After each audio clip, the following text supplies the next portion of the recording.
আজকে আমরা কুমিল্লা বোর্ড 2024-এ আসা প্রশ্ন সমাধান করব ইসলামের ইতিহাস প্রথম সূত্র থেকে। সো এই প্রশ্নটা ভালো করে যদি তুমি সলভ করো আমার সাথে, আশা করছি তোমার কোনো সমস্যা হলে এই সমস্যাটা তোমার সমাধান হয়ে যাবে। সো তাহলে চলো শুরু করছি আজকের এই ক্লাসটি। সো আমাদের 1 নম্বর প্রশ্ন, সেটা হচ্ছে পাক ইসলামী আরবে শেখ নির্বাচন করা হতো কিসের ভিত্তিতে? জ্ঞান এবং প্রজ্ঞার ভিত্তিতে। 2 নম্বর প্রশ্ন, আয়ামে জাহেলিয়া যুগের একটি ইতিবাচক দিক কি ছিল? অতিথি পরায়ণতা ছিল। দেন আমাদের 3 নম্বর প্রশ্ন, হিলফুল ফুজল অর্থ কি? হিলফুল ফুজল অর্থ হচ্ছে শান্তি সঙ্গ। এবং 4 নম্বর প্রশ্ন, বদর যুদ্ধে কুরাইদের সেনাপতি কে ছিলেন? আবু জাহেল ছিলেন। দেন আমাদের খোলাফায়ে রাশিদিন যুগের ব্যাপ্তিকাল কত? 29 বছর, অর্থাৎ টোটাল 29 বছর হচ্ছে খোলাফায়ে রাশিদিনের চলছিল আর কি।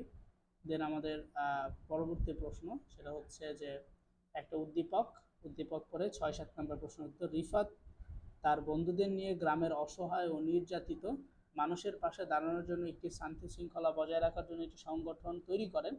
তো এই সংগঠনের সাথে কোনটার মিল আছে এটার কথা বলা হয়েছে।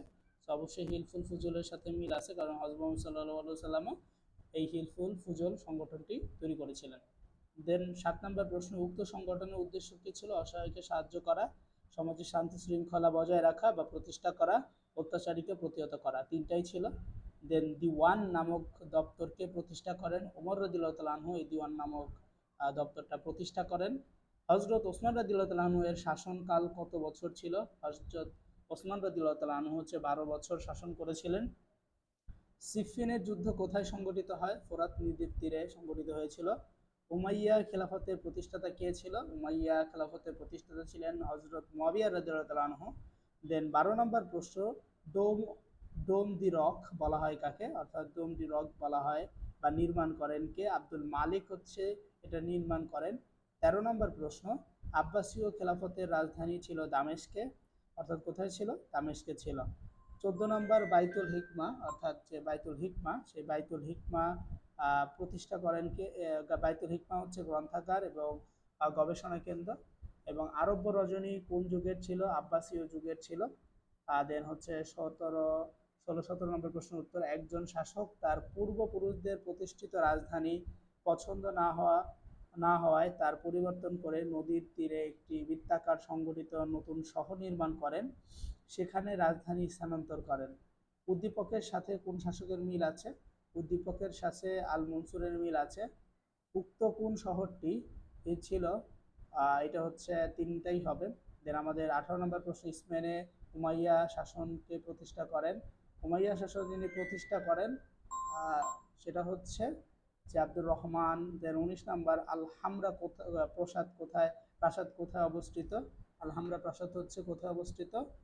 এটা হচ্ছে গানাডায় অবস্থিত। দারুল ইলম বা জ্ঞান গৃহ কে প্রতিষ্ঠা করেন? আল হাকিম প্রতিষ্ঠা করেন। ক্রুসেডের মূল কারণ ছিল ধর্মীয় কারণ। দেন হিটিটিনের যুদ্ধে কে জয়লাভ করেন? হিটিটিনের যুদ্ধে জয়লাভ করেন সালাউদ্দিন। দেন হচ্ছে 23 নম্বর প্রশ্ন, সাজারাত উদ্দুর কে ছিলেন? সাজারা উদ্দুর কে ছিলেন? মিশরের সুলতানা ছিলেন। হযরত মুহাম্মদ সাল্লাল্লাহু আলাইহি ওয়াসাল্লাম কোন গোত্রে জন্মগ্রহণ করেন? কুরাইশ। দেন 25 নম্বর প্রশ্ন, মক্কা বিজয়ের সময় মুহাম্মদ সাল্লাল্লাহু আলাইহি ওয়াসাল্লাম কোন নীতি গ্রহণ করেছিলেন?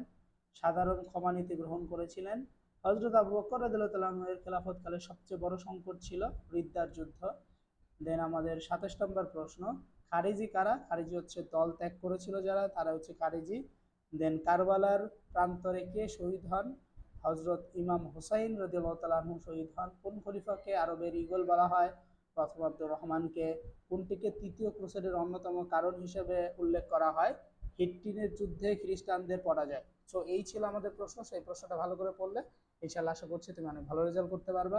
সো ভালো থাকো, সুস্থ থাকো, দেখা হবে আমাদের পরবর্তী আরেকটি বোর্ড কোশ্চেন সলভ নিয়ে। সো আসসালামু আলাইকুম ওয়া রাহমাতুল্লাহি ওয়া বারাকাতুহু।